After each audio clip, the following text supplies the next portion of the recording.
Never mind me while I'm stepping out my circumference. I feel the nerves trickling down. It's life humbling. My words stutter, stumbling, staggered and caught off guard. This the life of a jigaboo, introverted and scarred. Whoa, my mother been the melodies while they sing the choruses. Direct message from Slade saying we need more of it. Paranoia in my state, I see envy at high rates. Now it's crop off the fate, turn great so I fly straight. Was gone for a minute, now I'm back like an X with big factors. I see you turn flat like extinct like some raptors. When I drop through prayer, precision, practice and patience, we move to greener pastures. They saying life is a matter of mastering basics and mastering patience. More time I get tired of waiting. Maybe it's fate procrastinating, the times are bad, so it really had me sprung like she got me doing things that I never do.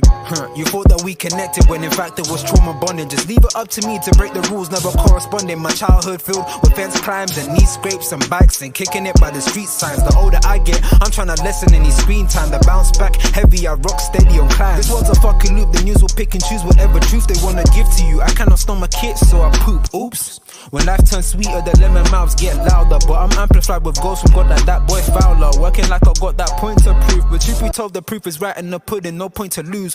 60 for the crepes, yeah, I did that just because. She expected more, girl, you know I'm saving up. Left me on red, well, it was what it was. Never stress over them joints or in downs when times get rough, so I ghost. Long are the days when we was close, and when I see you, it's like two completely different type of ghosts. I approach the weekly fire dropping, which I'm feeding. Still, I don't expect to be the one, your boy having fun. Still, the songs get spun like Beyblades and teacups. My fun fair to those that ever really know me from jump. So what's up, I've been the one they all depended on like TJ. Now they're dead wilder than a furry knockout punch, leaving them straight stunned as hell.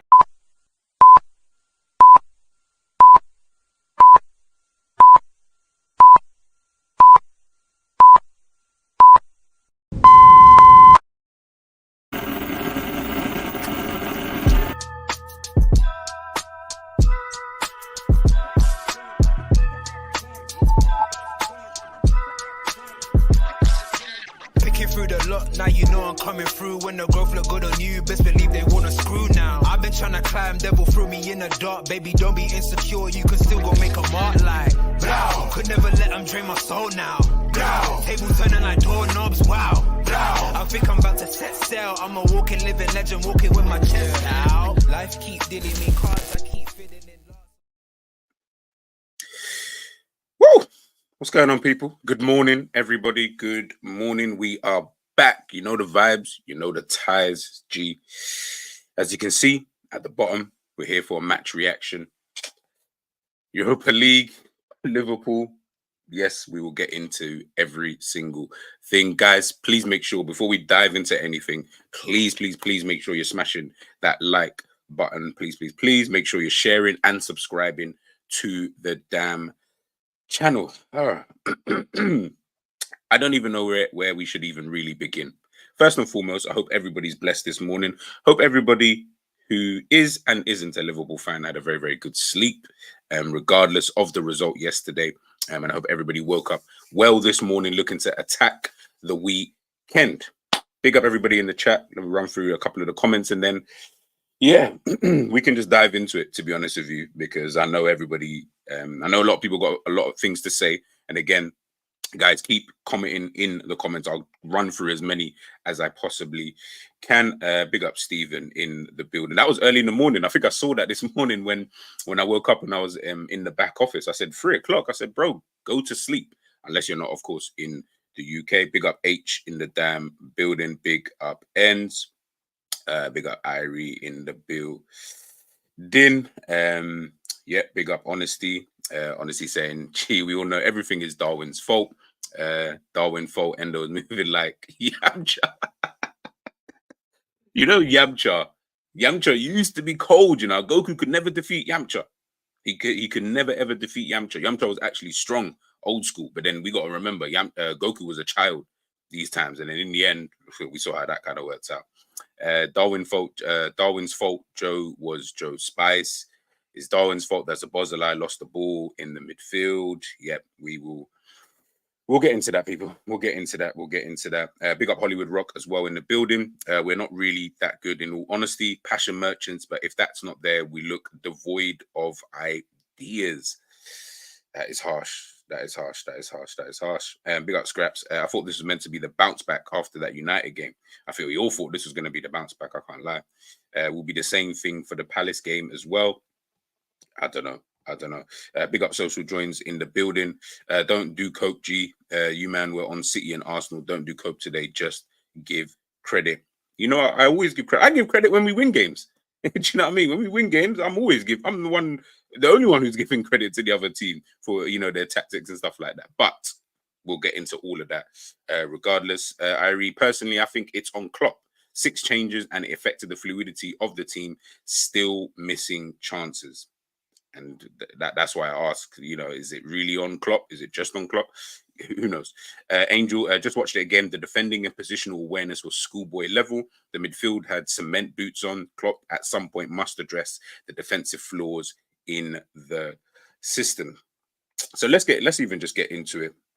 Even just off of the back of that last comment there. Big up Angel every single time. Klopp must address the defensive flaws in the system.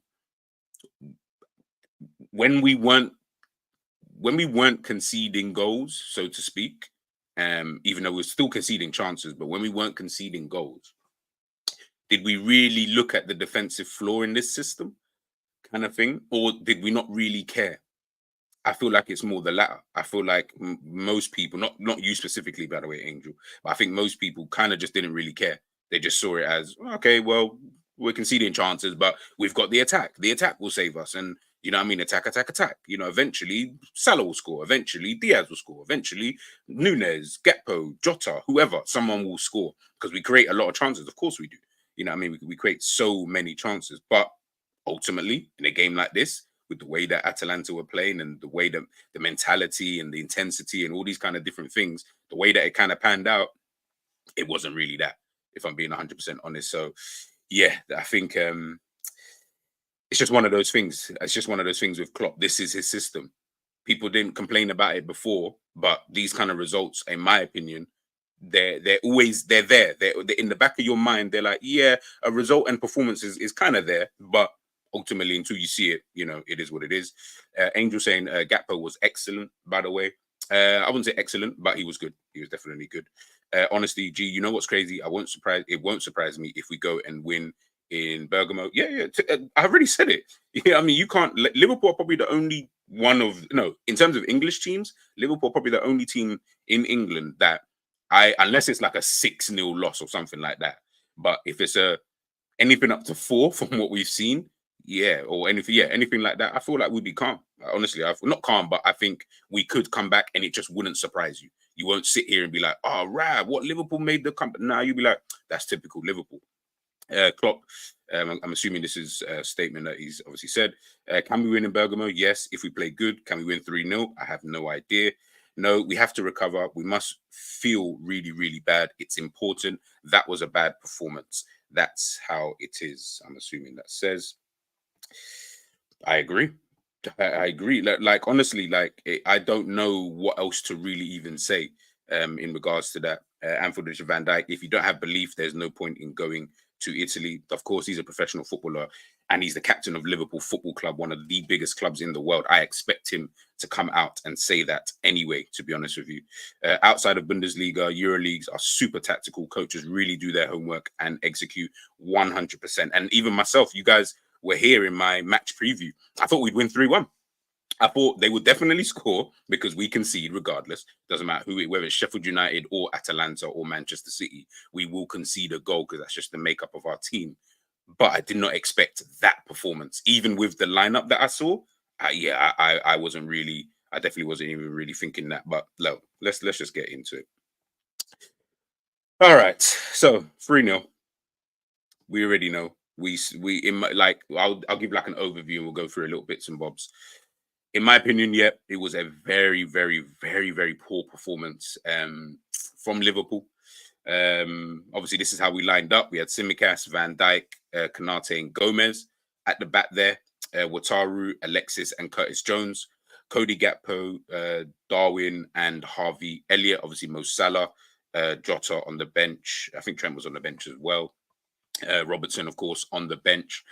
When we look at that team, and I saw quite a few people, but I just asked you guys in the chat and everybody listening. When we look at that team, take out obviously what happened last night and how it actually panned out.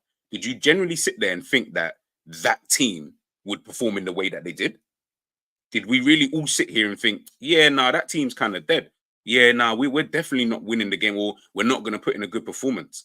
Van Dijk, Kanate, our two best centre backs back there. Obviously, we know what Keller has been doing, as of recently. Simicast, I thought he would come into this game. I would have rotated him into this kind of game because we've got Palace and then we've got Atalanta, again. Gomez at right back. I'll be honest, I had no problem with that back five. No problem whatsoever. I can't see an issue with that back five. I know we could have potentially, if Trent was obviously fit and available, we could have potentially played Trent. But yeah, and big up GOAT since 97. That team could have won easy. Exactly. I agree with you. That team, in my opinion, should have won 3-1 quite easily, if I'm being totally honest with you. But ultimately, they didn't. In midfield, obviously, you've got Wataru, the DM. He's our DM. McAllister, he's been our best player for the last however many weeks. Curtis Jones, everybody wanted it back in the squad because we didn't really want to see Zabozalai keep playing and not really performing well, and etc. etc. Again, I see no problem with the midfield. I see no problem with the midfield. I don't look at the midfield and think, that midfield looking kind of weak. It's not like we have Bobby Clark, McConnell, and all them kind of guys in there. That's a strong midfield. And then up front is probably the only area where I'd say, okay, you could have obviously gone stronger with what you had on the bench. But Darwin Núñez, I don't think many people had a problem with that. Harvey Elliott, people say he deserves to start a game, and I thought he would start the game anyway. And then Cody Gakpo would be the only one in that attack where I'm like, okay, maybe you could have started Diaz as opposed to starting Cody Gakpo, which is funny because Gakpo was our best player, in my opinion, and that's the hilarious part of that. So when we look at that 11, I personally don't, when people were coming out to say, oh, Klopp's not taking it seriously and stuff like, I get it. I get it I get it from one side, which is, okay, you've not got the Salahs, the Szoboszlais, the Trents, the Jotas. Yes, of course, they're our main players, and this is the first leg of a quarterfinal. But at the same time, we all speak about depth. We always talk about the depth. We always say, bro, we can bring on Cody Gakpo. We can play Harvey Elliott. We can play a Simicast. We can play a Gomez. We've got our two best centre-backs in there. Obviously, Ali is not fit, and Keller has been calm, prior to this game. I don't see too much of a problem. So when people are saying that Klopp's not taking it seriously, I don't agree with that. I can't lie. I don't really agree. I know some of you might, agree with that, in that you don't think that, he took it that seriously, but I don't look at it that way. I personally think that that team was calm enough for us to win the game. But, it is what it is. Obviously, they kind of went again with what I kind of expected them, the same formation that they've been using for the majority of this season, which is a 3-4-1-2. I actually thought Lookman would start the game, but to be honest, they didn't even need Lookman, and I don't think he made his first change until near the end of the game anyway. Because I was listening to his post-match interview, and he was talking about why he didn't make the change, and he was just basically along the lines, not word for word, but along the lines of what could he have possibly have changed. He didn't want to tamper with it and change too much, kind of thing, because the team were playing really, really well. Now, when we look in the game, and don't worry, guys, I will go through any questions and stuff. Just throw them in there, and I'll try and go through them as we go along.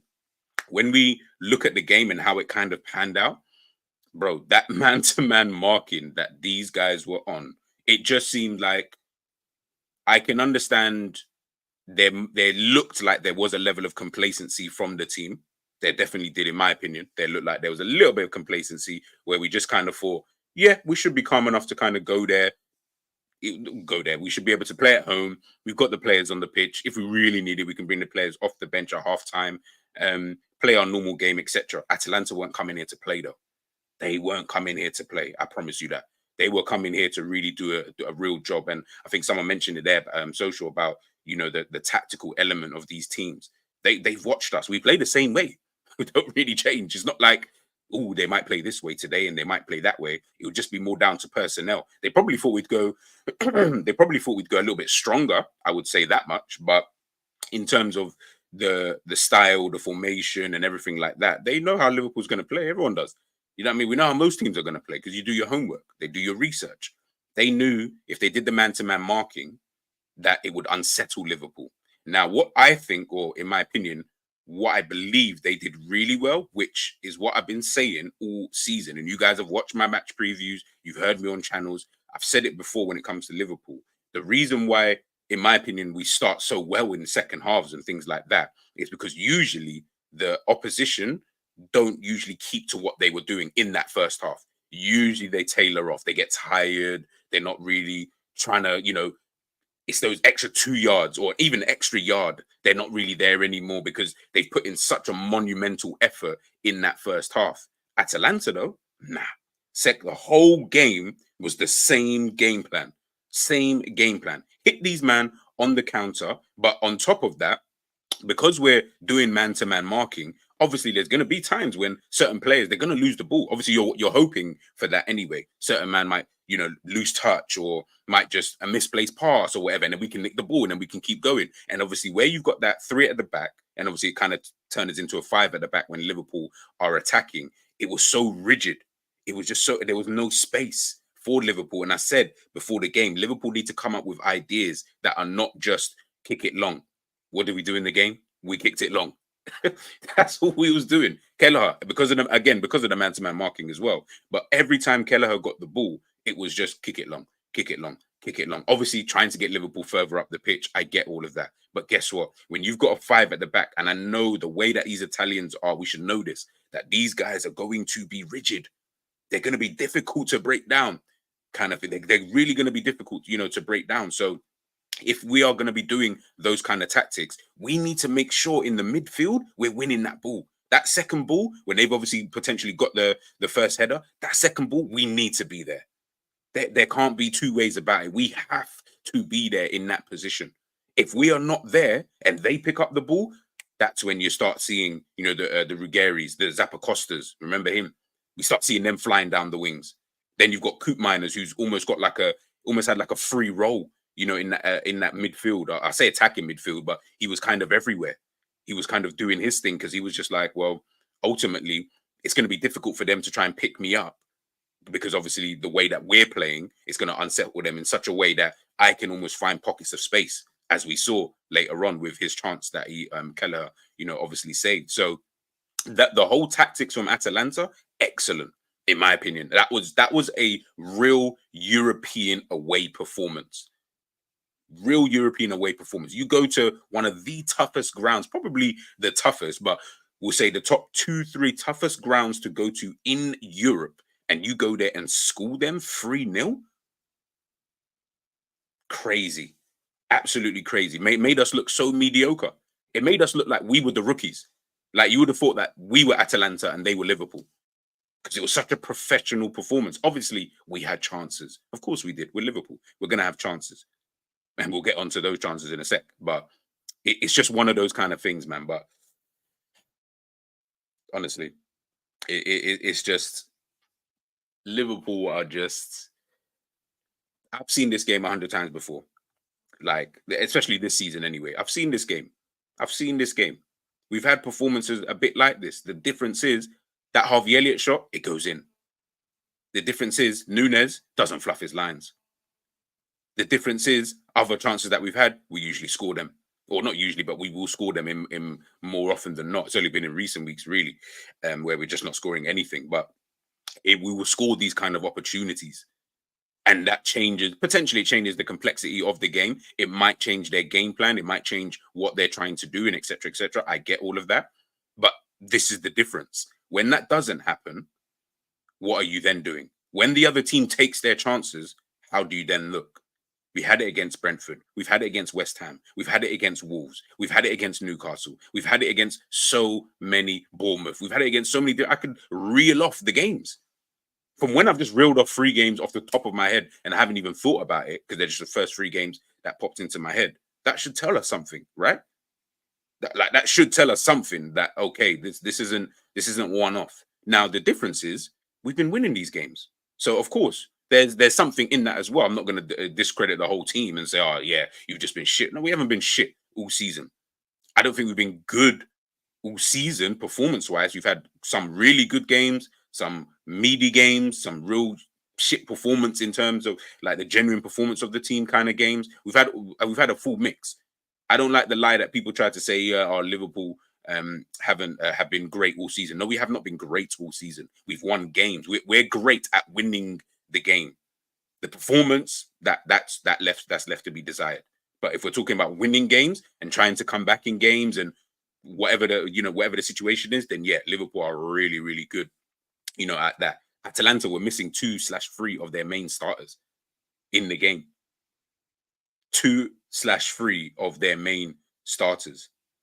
It is the 20th time we have conceded the first goal this season. The 20th time. Like, can we just deep that? It is the 20th time we've conceded the first goal this season. But again, when you're winning games, you know what I mean? It is what it is. Do you get what I'm trying to say? It's just one of those kind of things. But again, you're not going to pinpoint too much and you're not going to overanalyze games too much when you're winning games. Of course, like, I understand why people won't do that. I get it. Because more time you just think, bro, we won. So like, why are you complaining? Or why are you moaning? It's not about complaining and moaning. It's just about analyzing. That's what we do here. We're just analyzing the game. We're seeing, okay, cool. On another day, this might happen. On another day, Cunha scores that goal against when we played against Wolves, and we go 2-0 down before half time. With how shit we were playing in that game, we go 2-0 down. It's a different conversation now. Mbeumo goes through on goal at Anfield. Maybe he scores, or was it Vissa? I think it was maybe even both. And they score. Maybe it's a different game. West Ham, same. Maybe it's a different game. Maybe Bowen or Antonio. Maybe it's a different game. But fair enough, you win those games. You have to come through some level of adversity, and you're not going to play perfect every single game. Again, I get all of that. But let's not sit here and pretend that we haven't seen these type of... When I say these type of games, I mean the performances we saw, the fact that teams were still getting in. How many times are we talking about we concede chances, but we don't care because we're just like, we'll score. One of the attack will score a goal. McAllister will slap it top bins. But we've had these kind of games, man. Been talking about these kind of games. Last night, it just so happened that Atalanta were just clinical in what they needed to do. Very, very professional performance from them, man. So, yeah, I have to big them up. I can't even sit here and I know you said about the copium. I can't do that. I can't sit here and say it was just that Liverpool was shit. No, Atalanta were fantastic. We are a better team than Atalanta. They were generally just fantastic. It is what it is, man. I'm going to run through some of the comments before we continue. Honestly saying the system has its flaws, but those bozo moments aren't on Klopp. I agree. I totally agree. There's a couple I saw and I was like, yeah, okay. Christian, big up yourself, man, and hope you're well this morning. SE Dons can take Gomez. That is his level. Been saying this for the longest. Now, Gomez has been calm this season, man. We can't do that because when he was playing left back and we were all asking the questions, or the general consensus was, does Robertson even get back into the team? And and this, that, and the third. From when I saw Konate terrible pass, I knew this would be a good game. Yeah, Stephen, if you remember, I said we would lose 3-2. You did. I actually remember you saying that still. But you predicted we'd actually score a goal. So Hollywood, Simicast looking like hot garbage. Neil H, morning G, good morning, my man. If we take our chances yesterday, we are still in the tie. Exactly. These are the differences at times. So it's an all-round thing. Defensively, absolutely poor. Midfield was kind of poor, and attack were very, very poor. When they had their chances. Scraps, I wouldn't say I saw that coming in that specific game, but I did think we had that coming with the way we've been looking since international break. Yeah, I agree. I'm with you on that. I didn't think it would come in a game like this. I thought maybe even like the Manchester United game, like games like that. I just think, yeah, if things don't go the way that they have been going for you this season, then yeah, that's where I believe we would, we'd probably end up losing the game. But it is what it is. Apart from the 3 goals we conceded.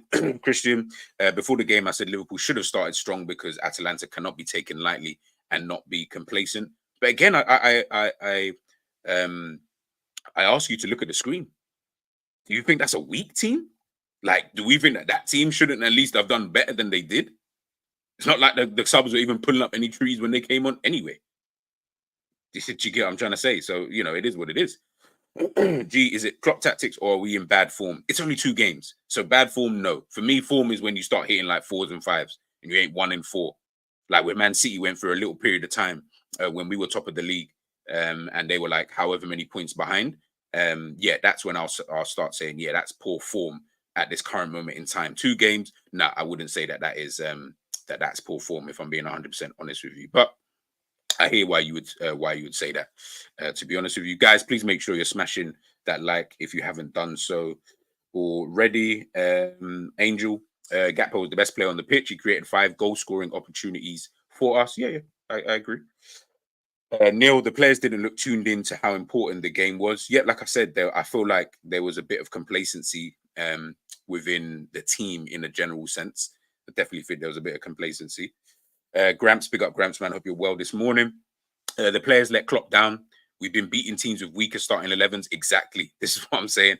I don't want to see another player come out and interview talking about we want to win for Klopp. Prove it. I agree. Shut up and just do the business. Christian Nunes has gone 1,000 minutes without scoring against the top 10 in the league. I think big up Monts. I think he was saying it yesterday about he was asking everybody like what top 9 or top 10 teams has he scored against. I don't think he has. Nunes is basically stat padding this season, although he has improved. Yep, I hear that. He's definitely improved. They done their homework. I agree. Neil H, that's flexibility in their tactics. Credit to them. This is why we need a new manager.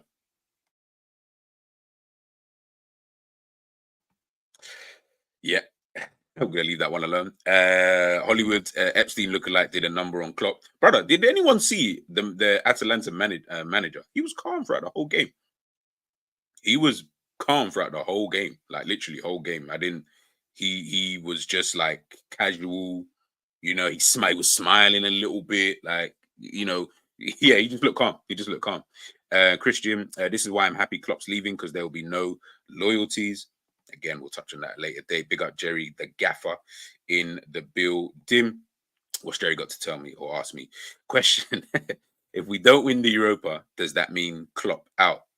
But he's leaving anyway, so it doesn't even matter. Like I said, I'm easy. He's gone. He's going now, so it doesn't really make too much of a difference for me. It doesn't make a difference in a sense of him in terms of what he wins or doesn't win because I'm just like, well, he's leaving anyway, so it is what it is. Honestly, De Ketelere, yeah, he was good. Having a very good season for Atalanta after struggling at AC Milan. Yeah, he was a little bit of a player watch. He was one of those kind of guys. I was like, I wonder what he's going to be like. And I was very interested to see how he would perform. Because again, I thought Lookman might start the game, but he played well, man. Good link-up play. Decent at the hold-up play. He was finding mad pockets of space, just from where I don't know. And yeah, he looks like an assured player. And I think that whether he's going to stay past this season, I don't know. I don't know if he's on loan or anything like that. But yeah, he's been okay this season. I'll tell you that for free. Hollywood, Long Ball FC. Social joins. Italian teams know how to stick to tactics, naturally built to see out games because of their tactical league. Yeah, and I think Atalanta kind of showed that. They did really, really kind of show that, they're not just here to make up numbers. And I think I can't remember the guy's name. He was on the terrace with me last night. Big up yourself. I want to say Stephen. I apologize if that is wrong. But he did actually, and Flawless did actually say he has been saying this for a minute about Atalanta and that it's not going to be as easy as people think. And Atalanta could potentially go through again. I don't want to say that word for word, so I apologize if I've said anything, if I've misquoted that. But yeah, he was definitely confident that Atalanta could do a job. So maybe we all got to start watching other leagues. Jones put it on the plate for Nunes. We don't play enough one-touch football. Everyone needs 3+ touches, and it stops our momentum. Movement off the ball isn't great, so we have to play back a lot. Now, that's something I do agree with, and I've moaned about quite a lot, is I've always maintained and said, even when teams are defending deep and they're defending in their mid to low block or doing man-to-man marking, there's not enough off-the-ball movement for me for Liverpool. Not enough. Yes, I know it happens at times, but Liverpool's main thing is purely about the counter-attack. We want the opposition to have the ball in order for us to be effective. That's the way that Liverpool have been for a very long time, if not the entirety of the time that Klopp has been here. We need the other team to have the ball, because then that's where we hit them when they're at their weakest, really and truly, because they're attacking and obviously players are going forward. But when it comes to us having the ball, when you're asking guys to pop it around, even if it's going to be slow, methodical passing or whatever, I just need movement. That's why when people say Manchester City are boring, I'm like, watch the players, bro. Barcelona, people say that's boring. Watch the players. Watch the players. They are moving everywhere. So the other team cannot even get close to these guys. They can't even get close. But with us, it's slow passing, which is fine. I can live with that. But there's not any real movement. No one really wants to come for the ball. It's just, yeah, let's just pop it back here. Van Dijk, he might pop it to Kanate, or he might go out to the left back or something like that. The left back, he can't really go forward, so he goes back very slowly. The three midfielders are not really moving too much. They're just maybe dropping deep a little bit. So it looks like they're moving, but they're not moving to any space that's going to allow us to get forward. Then the forwards themselves are not really making, at times they'll make one or two runs forward, but where's the dropping deep at times to pick up the ball? Where's the movement from the wingers to be able to facilitate someone else making that third man run? We're not really seeing too much of that. That's what bugs me, the most, if I'm being honest with you.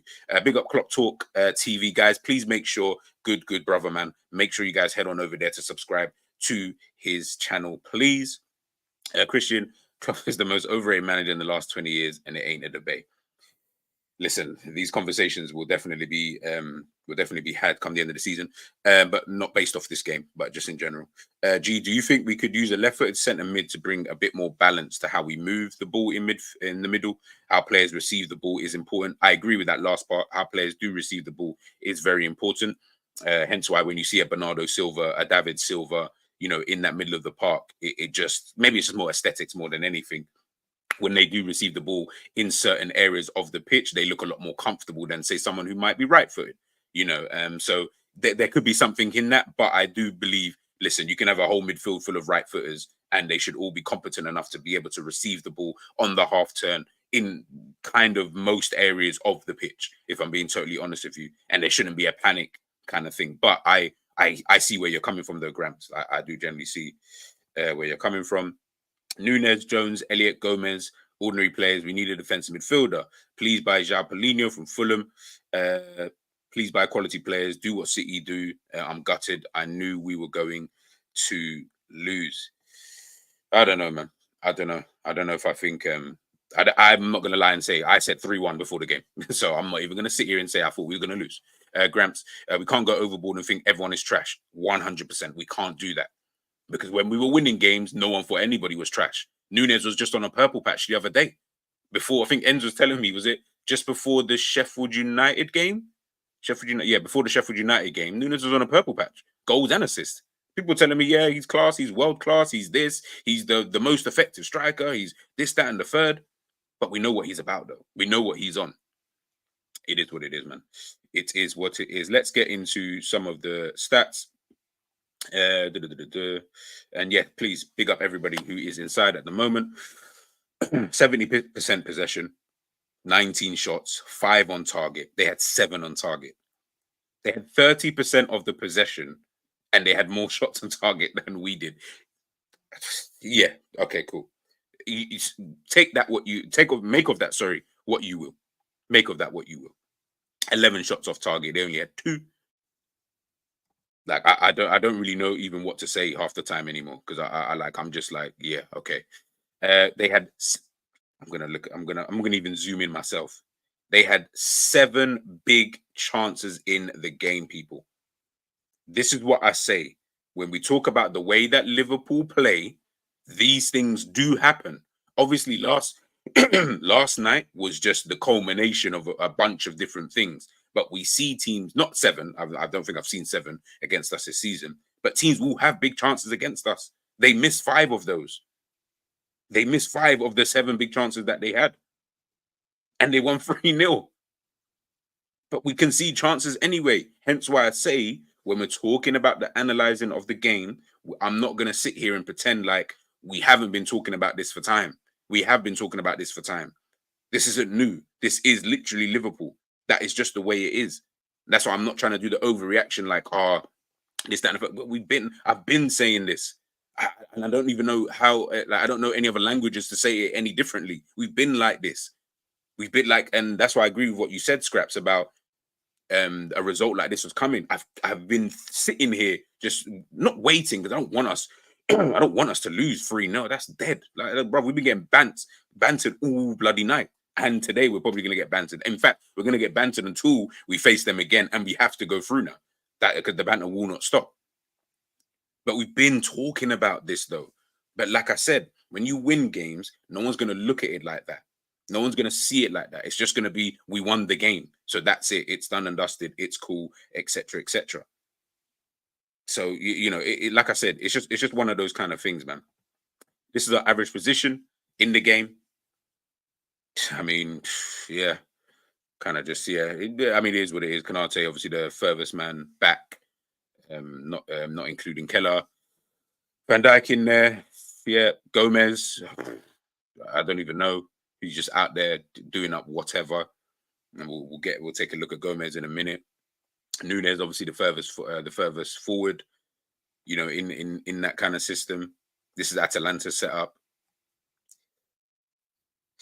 Yeah, they really did match up to us really, really well. Kind of similar, to be honest with you. It's kind of similar. Skamaka dropping into pockets of spaces, picking up the ball in very, very good areas of the pitch. You know, it is what it is. But yeah, look, we'll take a look at a couple of the players, and then we'll go through the match ratings as well. Who should we start with? Let's start with this guy. So what I will say is probably what most people have been saying last night with Joe Gomez. Stop shooting. That's as nice as I'll say it. Stop shooting. You're not good at shooting. You're really not the guy. I don't need you to keep shooting. I don't need you to keep trying to prove whatever. When I knew there was I think it might have been in the last game, but I also obviously saw it last night. Klopp was vexed that he took a shot. That's when I knew, yeah, this isn't a tactic thing. This is like before. I used to think that maybe Klopp's telling him to shoot, so I'm angry with it. But at the same time, if Klopp's telling him to do something, then of course you're going to listen to what your manager's saying because he's the manager. So you're just going to do it. Nah, Klopp was vexed at one point. Like at one point, Klopp was literally vexed, and I was sitting there thinking, yeah, okay. So he's trying to take the onus on himself. Brother, you haven't scored a goal in your career. You're not sitting here as one of the highest scoring defenders or highest scoring right back or whatever you want to call him. You're not sitting here like one of those players where we can say, yeah, but obviously he's been bagging goals, you know what I mean, throughout his career. And no, you haven't scored one. So why do you think you have the impetus to just keep shooting? To the point now, before it was annoying when the fans used to say, shoot, shoot, shoot, shoot, shoot. They're not doing that anymore. They ain't even doing that because they want you to stop shooting, my bro. So stop shooting. That would be nice. Other than that, it was just a poor performance for him. Positionally, he was just all over the gaff.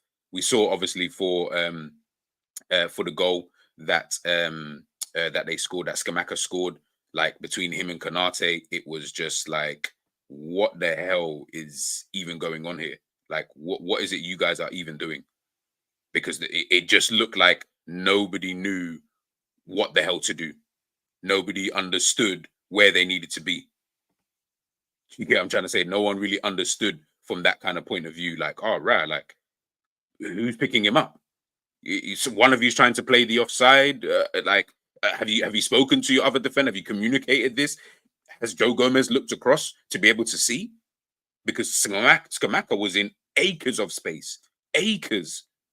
He had the whole thing to himself. It's like taking a penalty. And he basically scored on the penalty spot. It was like taking a penalty. Where were the defenders? Where were the Gomez, Kanate, Van Dijk, Tsimikas?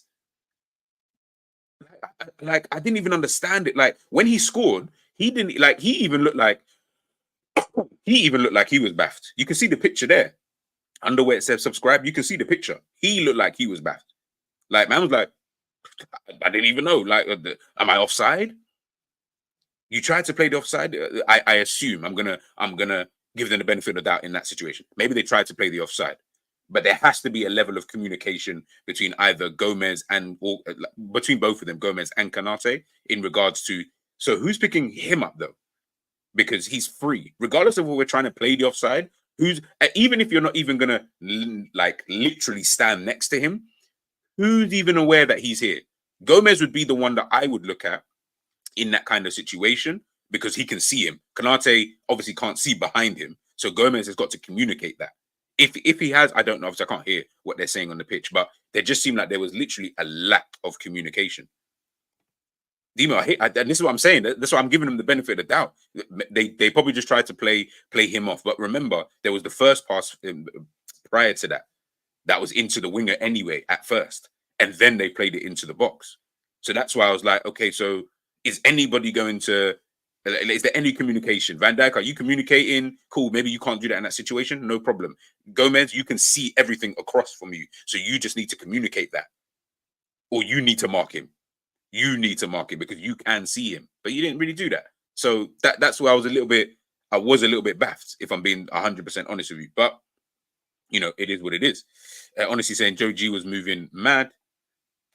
Yeah. Angel saying forwards are constantly having space in the penalty area and one-on-ones of our keeper. We constantly start sloppy defensively. It needs to be addressed by the coaching staff. Brother, they're leaving anyway, man. I don't care about all of that. When it comes to Liverpool, I've said this before, when it comes to Liverpool starting games, remember, like I said before, we're built on, we kind of need the other team to have the ball in order for us to be effective because of the intensity, the counter-attack can be electric at times, etc., etc. When we start games, you can't, not saying it's impossible because we have done it previously in other games in previous years, but it's very difficult to start games with that level of intensity. It's very difficult. Like you have to either start ultimately high and then calm down as the game goes on. I think I heard they're talking about this on ESPN. You either need to start the game at 100 miles an hour, or because it's then easier to calm down. But you can't start games slowly and then always think, okay, I can just keep up in the ante. Because when you come up against a team like Atalanta who can keep this up for 90 minutes, that's when you're going to lose the game. That's why you would lose the game, because they can keep it up for a full 90. This ain't Sheffield United. This ain't Wolves. This ain't Bournemouth. This ain't Newcastle.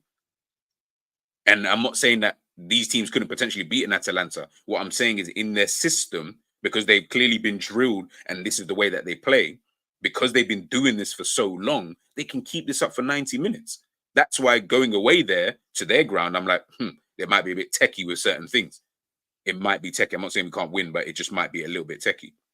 But, you know, we'll get to it. Big up Tyler in the building. I agree with that. Quite stagnant unless on the counter. Yeah, but the thing is, that's our football. This is why I'm not really astonished. I go back to what Scrap said.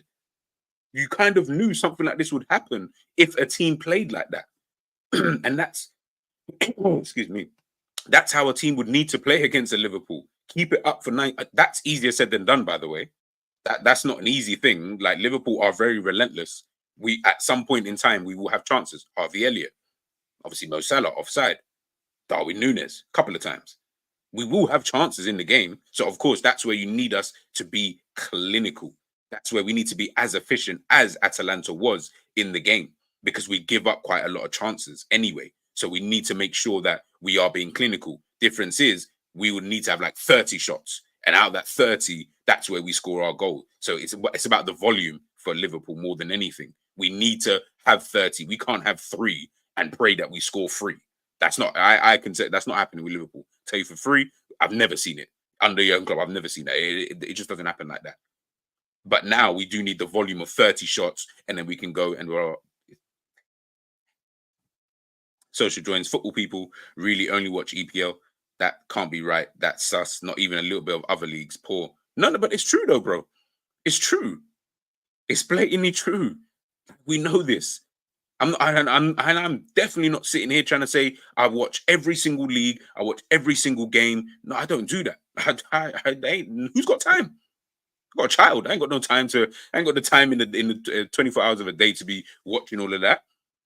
But I try to watch as much football as I possibly can, or even just if it's on in the background or whatever. That's all I'm even imploring people to do. Just do that. Just to see, even if you just watch Atalanta's last game, because you knew that we were facing them. Even if you did stuff like that kind of thing. But I don't even think people realistically do that. That's why when you come up against these teams, it's almost like, oh, it's a shock. Oh my goodness, didn't know they could play like that. Well, if you watch them, you would kind of know that they kind of do play like that. So, 6 of one, half a dozen of the other. It is what it is. Social. That's how football works. People with new, fresh tactics end up winning the league or at the top. But once everyone catches up, you stagnate. Klopp has evolved, but so did everyone else. 100% agree with that. I will agree with that. I do think Klopp has evolved into what he's trying to do in a general sense. At times, try to be a little bit more possession based in obviously bringing in someone like McAllister, having Szoboszlai and Endo in that midfield. Curtis Jones. These are players, especially Curtis Jones and McAllister, who do like to keep the ball. So yeah, I totally agree with that. I'll go through one comment and then we will move out. Even Sparta was creating a bag of chances. It's what I'm saying. But we won the game. What was that? 11-2 or whatever it was. So we're from the grand scheme of things, you'll just look at that and just think, well, we bopped them, which we did. We blatantly played them off the park. But they were having chances. They just weren't putting them away like Atalanta was. And that was against Sparta Prague. Like I said, I've seen it against Sheffield United. I've seen it against Bournemouth. I've seen it against Wolves. I've seen it against most teams. And I'm not sitting here telling you that no team in football is going to give up chances. Every single team in the whole of Europe and in the entirety of the world of football gives up chances in games. That is how football works. There's no such tactic in football that can ever be invented that you would never ever give up chances. That is almost it. That I will say, until I see it anyway, I'm going to say from now it's impossible. That can't really be done. And I don't think you could. There's a real tactic that way, unless you just said, you know what, we're just going to have 10 man in the box and we're never ever going to move. We're just going to sit there and we're not even going to try and score. Maybe that type of tactic.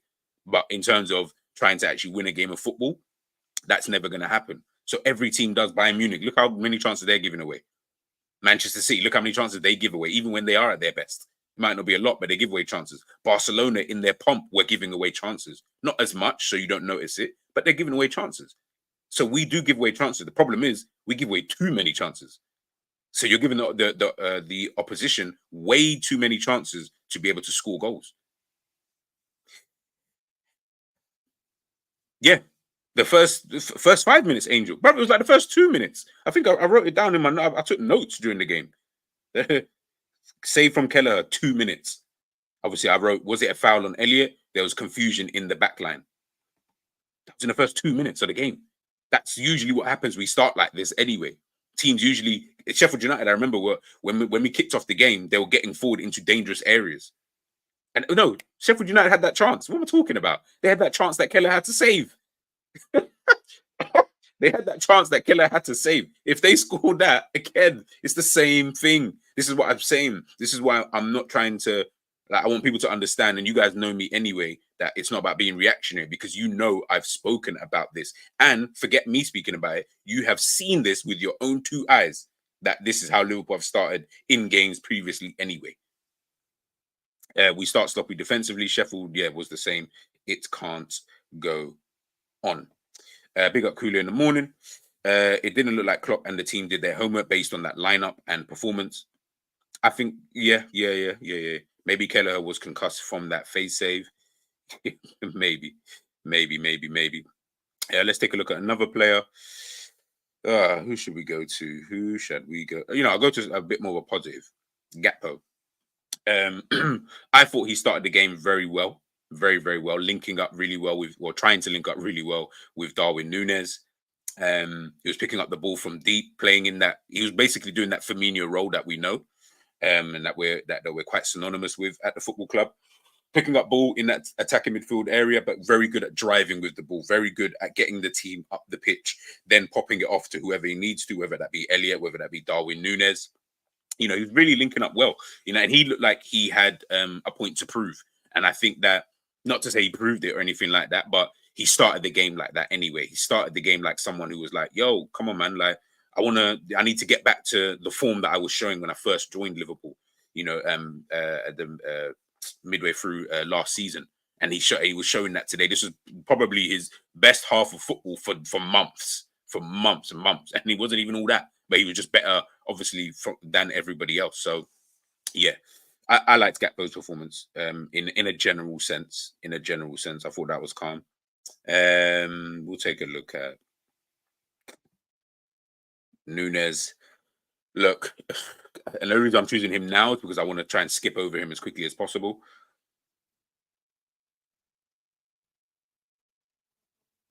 I'm speechless. Nah, listen, look, he missed that chance. He missed that chance. What he was trying to do in that situation, I still don't really understand and know. I don't really get. Well, no, sorry, I do understand what he was trying to do. He was trying to chip the keeper. Was that the right angle to chip the keeper?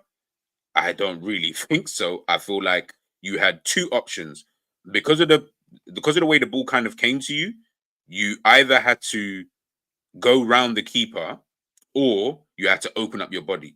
I can understand opening up your body, pause, in that kind of situation will be a little bit difficult because of the way that the ball's coming to you, the way that the through ball, which was a fantastic through ball by Curtis Jones, the way that it's kind of coming to you and the way that you come onto the ball, that might be a little bit difficult. So I can even understand that. But then you've got to then go round the keeper.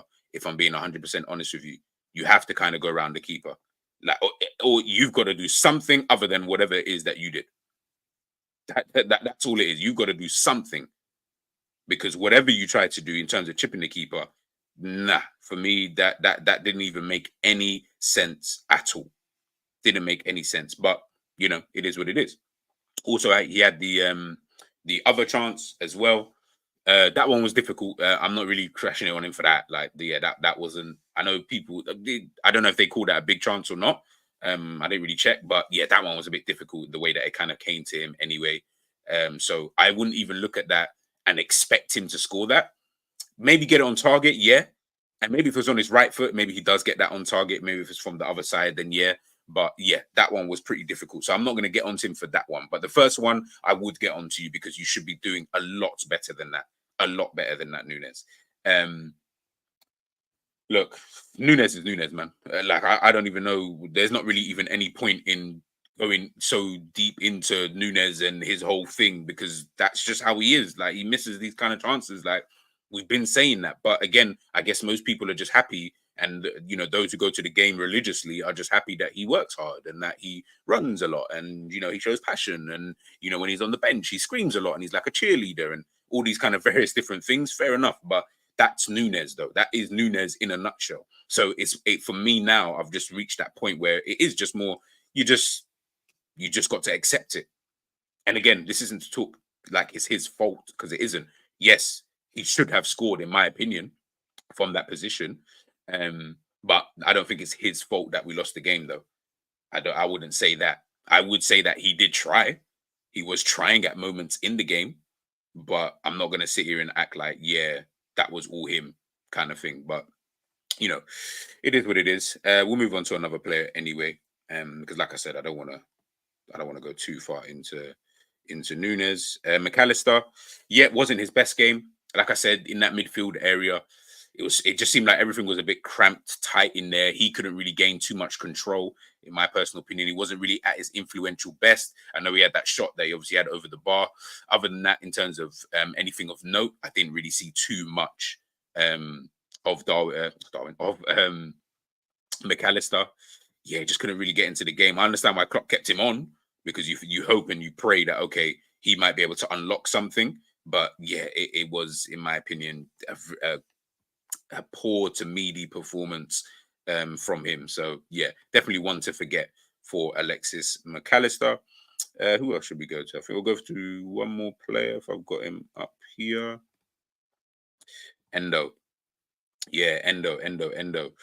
Yeah, Endo. Another poor performance.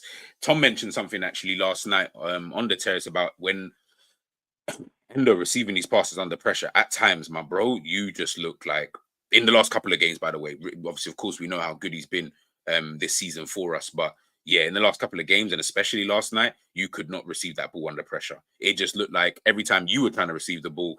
I'm not saying I haven't checked the stats and I don't really care, but from when I was watching it, it just looked like it was a little bit higgy with him anytime he received the ball. Anytime he received the ball, he was a bit like, ooh, like it just seemed like he was just like that kind of thing, off the pace a little bit. you know, maybe it was because of the man marking. I have no idea, but it just felt like things were a little bit off the pace with someone like Endo, and I was quite surprised. If I'm being 100% honest, I thought I didn't think he was like. It reminded me, that kind of performance from Endo, of the performances we saw when he first came into the squad. And yet, I was just about to say he is. And the thing is, we're playing him all the time. He is the DM, unfortunately.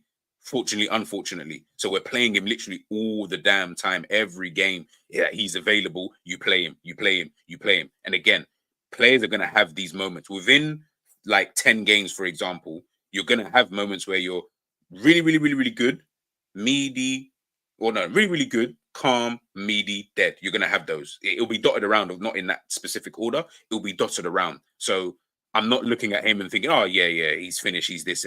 I'm seeing people say, oh, we need to sell him. And not sell him, but, oh, we need someone else and blah, blah, blah. That's just what's going to happen within form.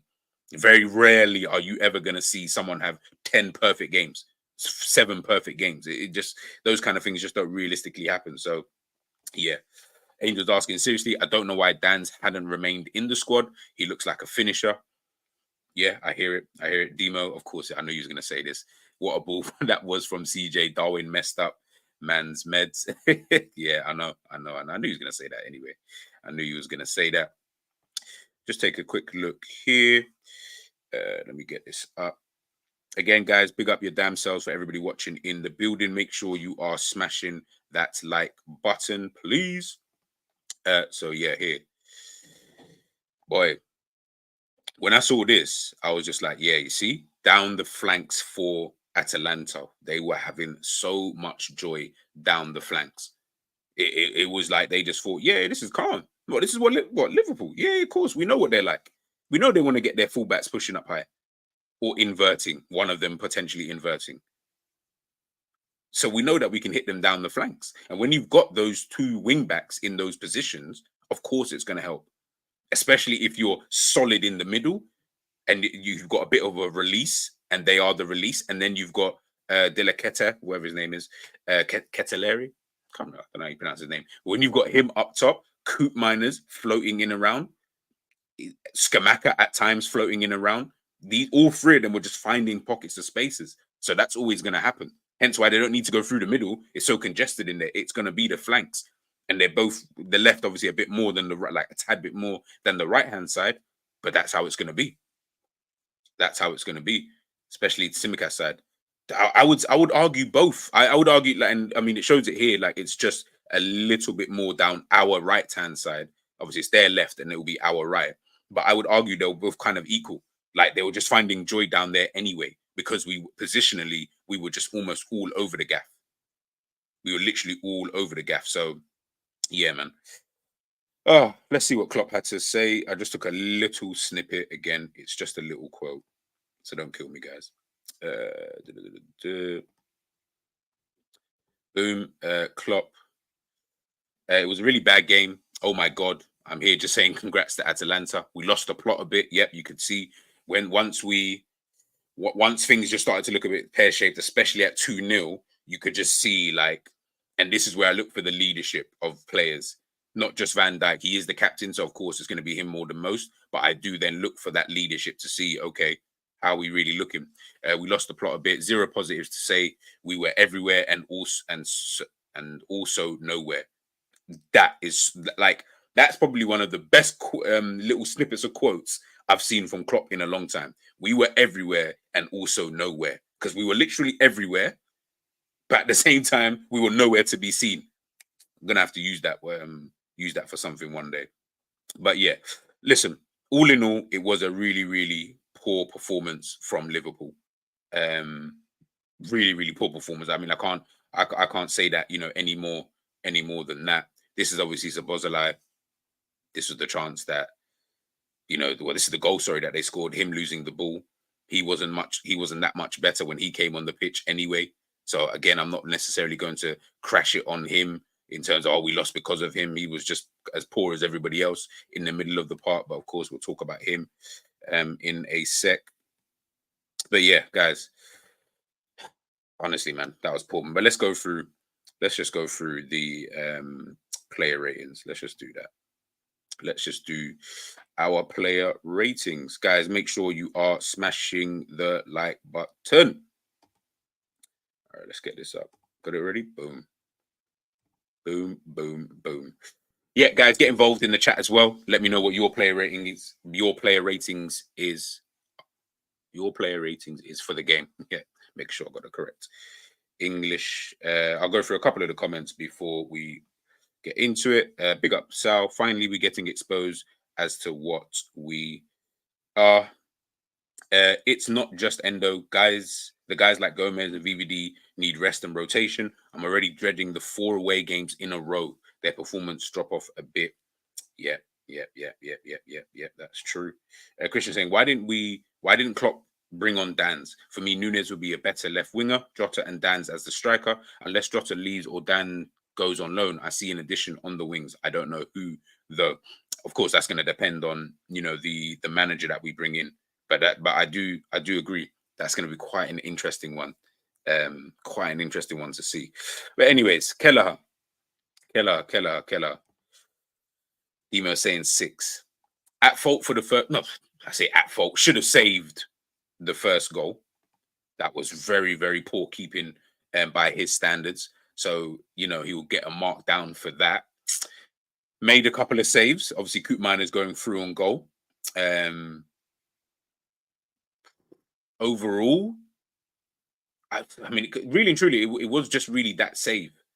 Yeah, he kept us from getting sick. Yeah, and this is what I'm saying. He kept us in the game. Like, that scoreline could have been a bit more techie.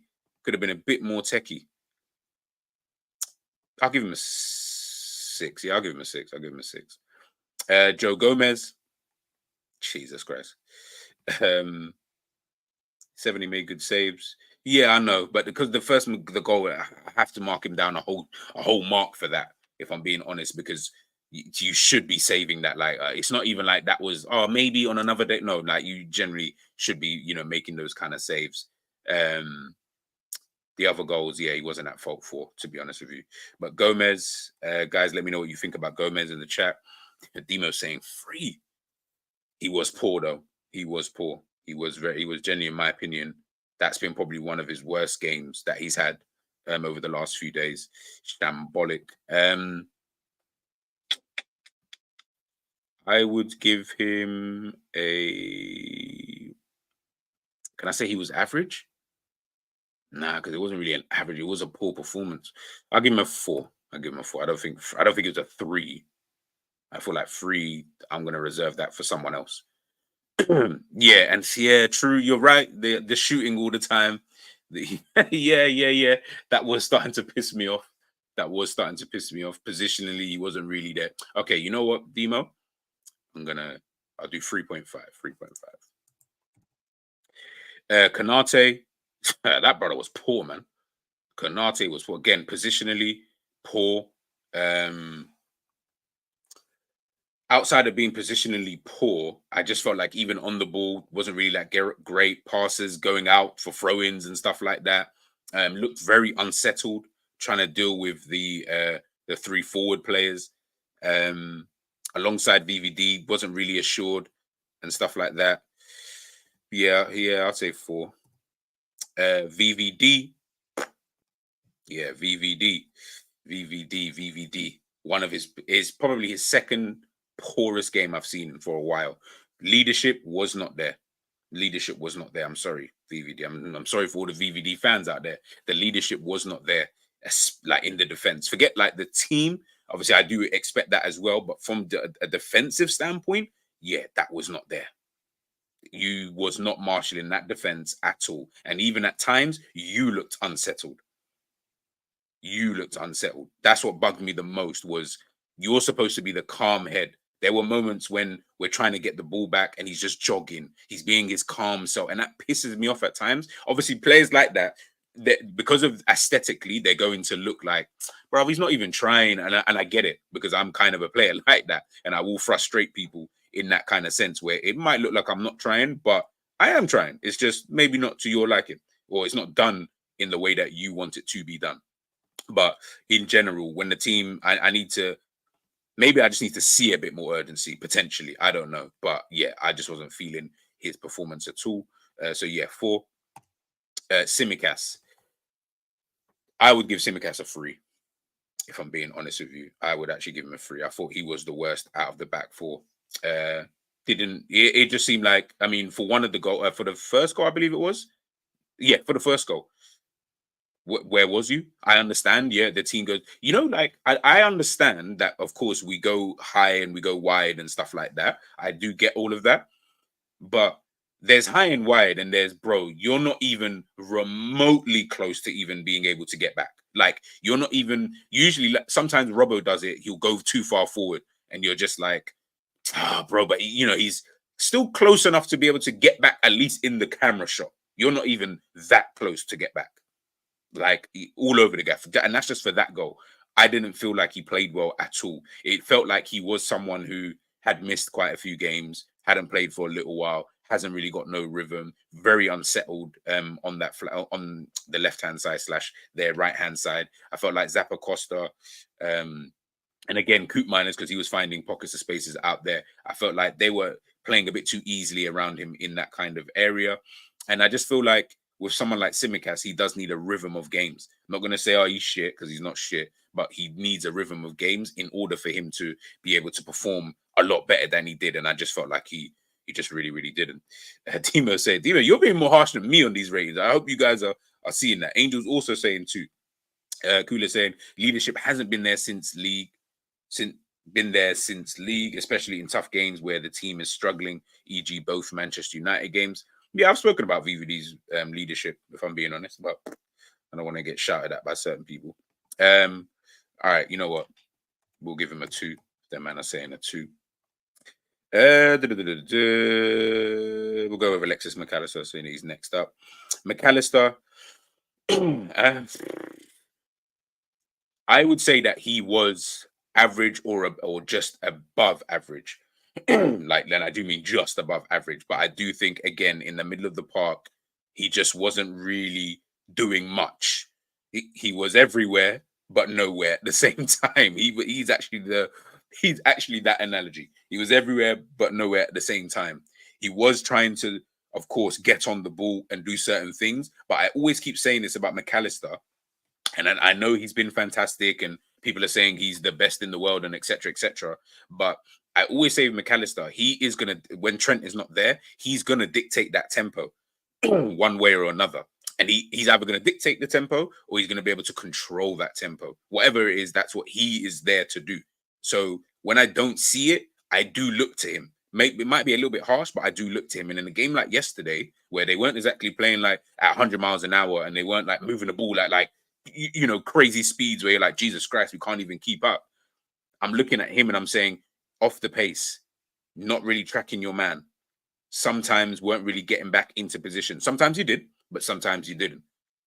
Getting on the ball, you're not really influencing the game how I would like to see you how I've seen you influence the games in previous games. Not even how I would like to see it, just how I've seen you do it recently. So yeah, for me, it was kind of a poor game from him. So yeah, I'll give him a 5. Endo, yeah, as I said, Endo, in my opinion, was poor in the game.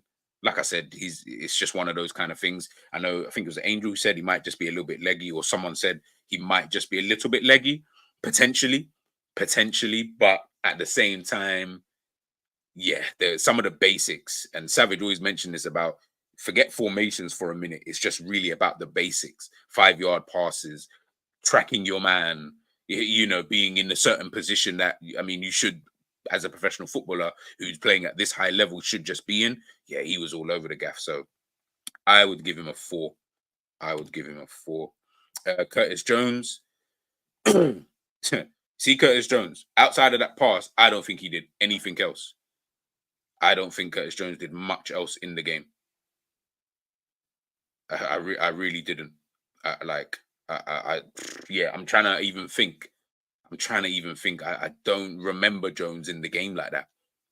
Like, and I know Demo, I know is your guy, and he has been fantastic. Oh my God. You gave him a 2. Okay, cool. As long as we're on the same track. I don't need to think I was getting onto him. I'm not even trying to get onto him. Yeah, he looked rusty. He looked like, again, needs to just find his rhythm. For all we know, we slapped Palace 8-0. Do you get what I'm trying to say? Demo saying 2, Angel saying 3. We'll go 2.5 in the middle there. No. Angel 2, 3. We'll go 3. I'll go 3.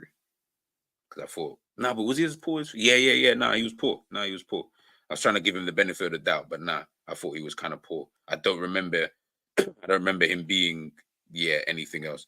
Bro, I'm a fair man. Yeah, I know, but I know when it comes to Jones. Yeah, I know when it comes to Jones, Curtis. I hope that meant to say Curtis. 4. Nah, I think he was maybe just. You know what? 3.5. I'll give him a 3.5. Elliot had that shot, which obviously hit the bar, or hit the crossbar and the post. So it's very, very unlucky there. Again, just like McAllister, was everywhere and nowhere at the same time. Elliot's just Elliot. Like when he starts games, and I know this was just a poor night from him anyway, but again, when he starts games, it's kind of the same thing with him. Like it's just like you don't seem to start games the way you come off the bench and play. Like he needs to be able to translate that, in my opinion. We really do need to, maybe start seeing that a little bit more. Was he average? Nah, because I thought like McAllister was average. Was Elliot average? I'll give him a 4.5. I think it was just below average. Obviously, starting out there on that right-hand side in place of Salah. Elliot brighter spot, didn't deserve to go off. He didn't. I hear it, but then I'm also like, he kind of wasn't really doing that much. Like, I didn't look at Elliot's performance. I wasn't watching Elliot's performance and sitting there thinking, nah, man, you got to keep him on.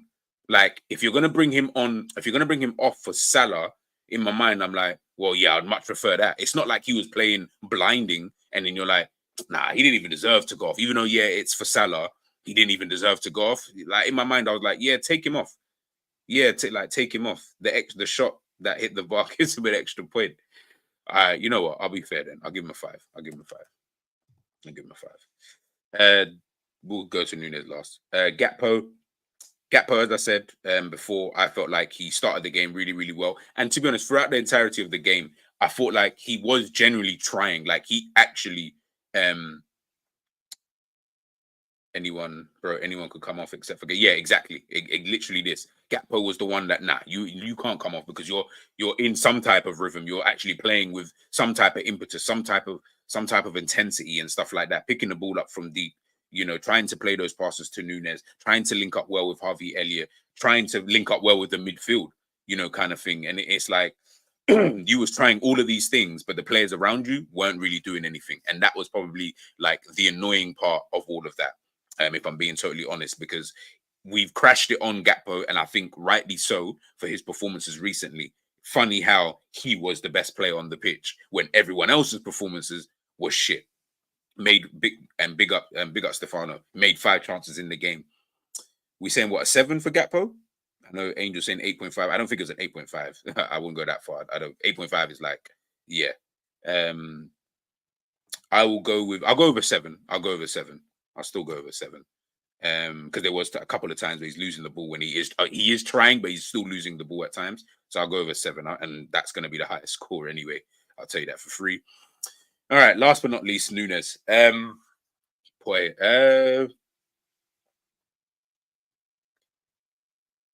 He missed that chance. I don't feel like he was really. No, I know. And bigger Angel. I know, but at the same, just from watching the game, I don't feel like an 8.5 would have been right. Maybe we can go as high as 7.5 potentially. And I'm good. I'm good with that. But 8.5, I don't feel like that would have been too much. But again, when you're part of a team who loses 3-0 at home, it's gonna have some sight. So in my mind, it's gonna have some type of effect. But if you do stand out, are you standing out? And this isn't to be disingenuous to him. Are you standing out more because everyone else is so shit? Or do you get what I'm trying to say? Nunes 2. As a matter of fact, 1 missing CJ's chance that he created. Stefano saying the fact even Scamacca showed him finishing levels.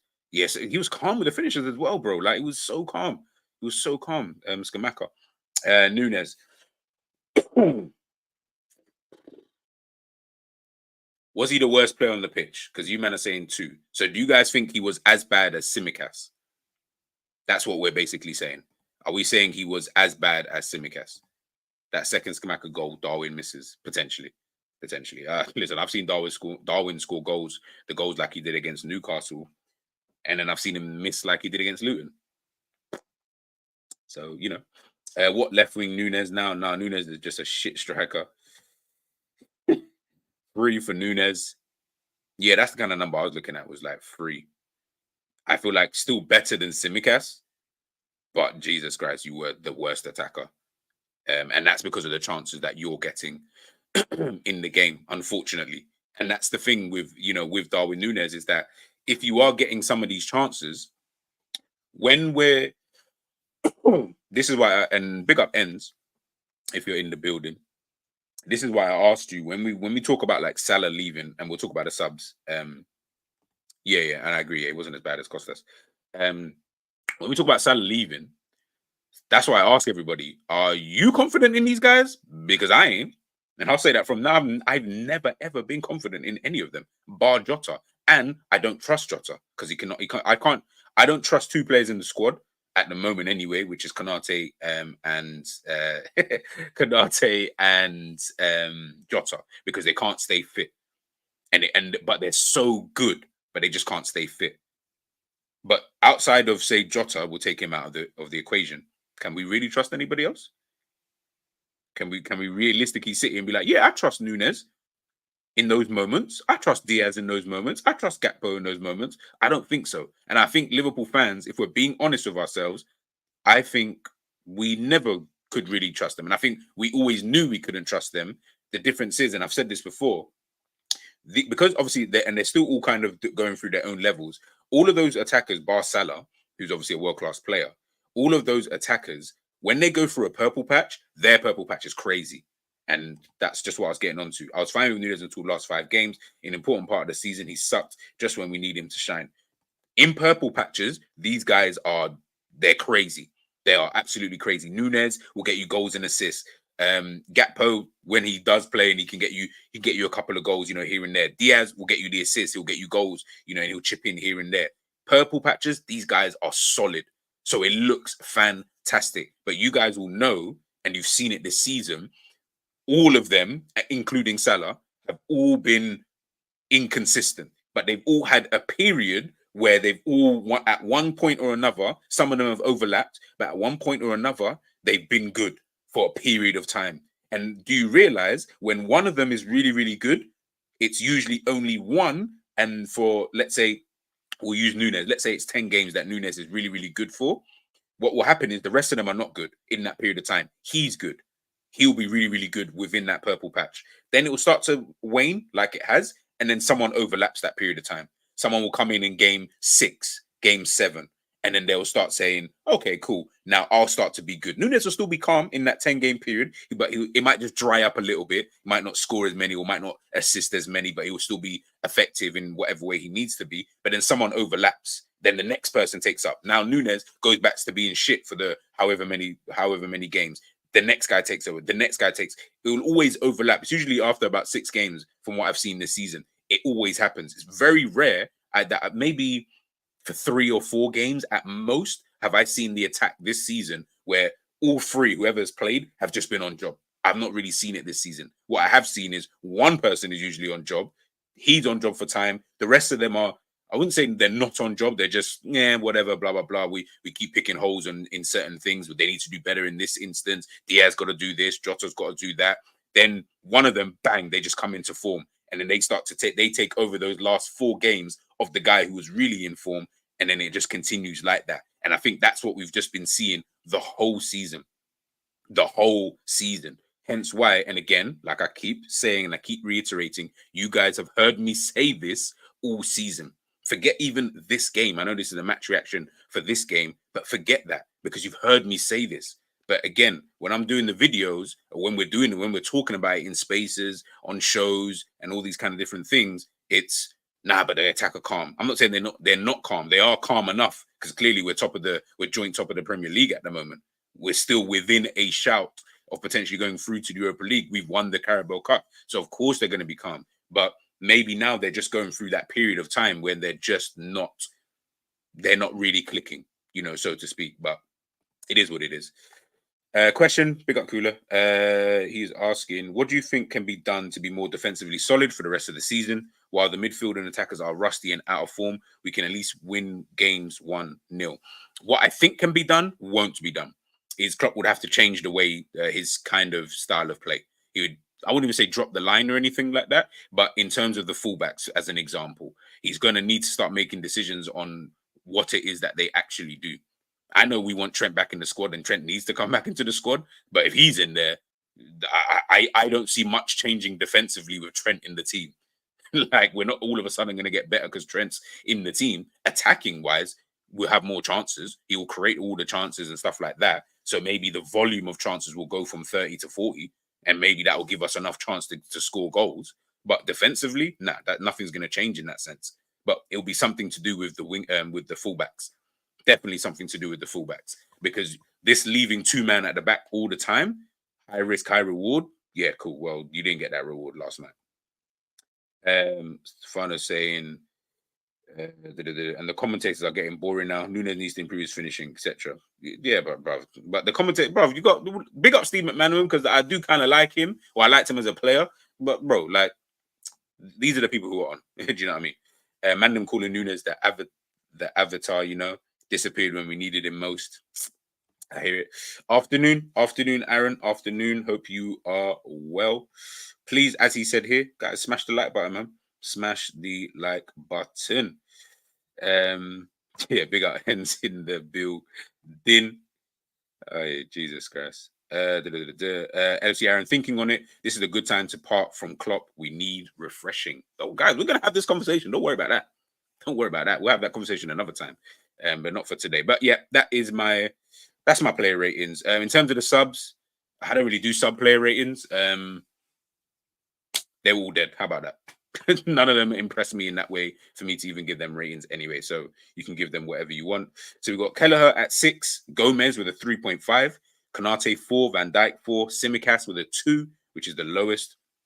Endo with a 4, McAllister with a 5, Jones with a 3.5, Elliott 5, Nunes 3, and Gakpo, who was the man of the match, with a 7.5.